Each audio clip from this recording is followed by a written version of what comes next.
Okay. Hello mga kalaro, welcome sa ating 5pm PCSO Lotto Result ngayong June 28 para sa 2D at 3D Lotto. Hawakan na po ang inyong mga ticket.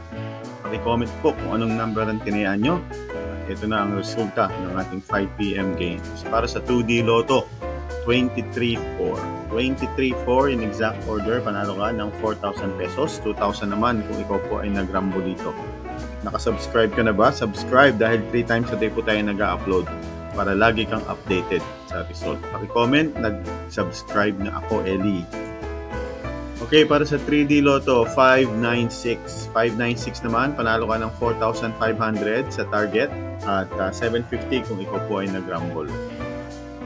May Lotto outlet tayo mga kalaro. Kung gusto niyo mong tumaya ng Lotto nang hindi na lumalabas ng bahay, walang pila, i-chat nyo lang kami sa Lotohan ni Eli Facebook page. Yun po yung Facebook page natin, Lotohan ni Eli. At pag ikaw po ay nakataya, kausapin nyo po yung teller natin.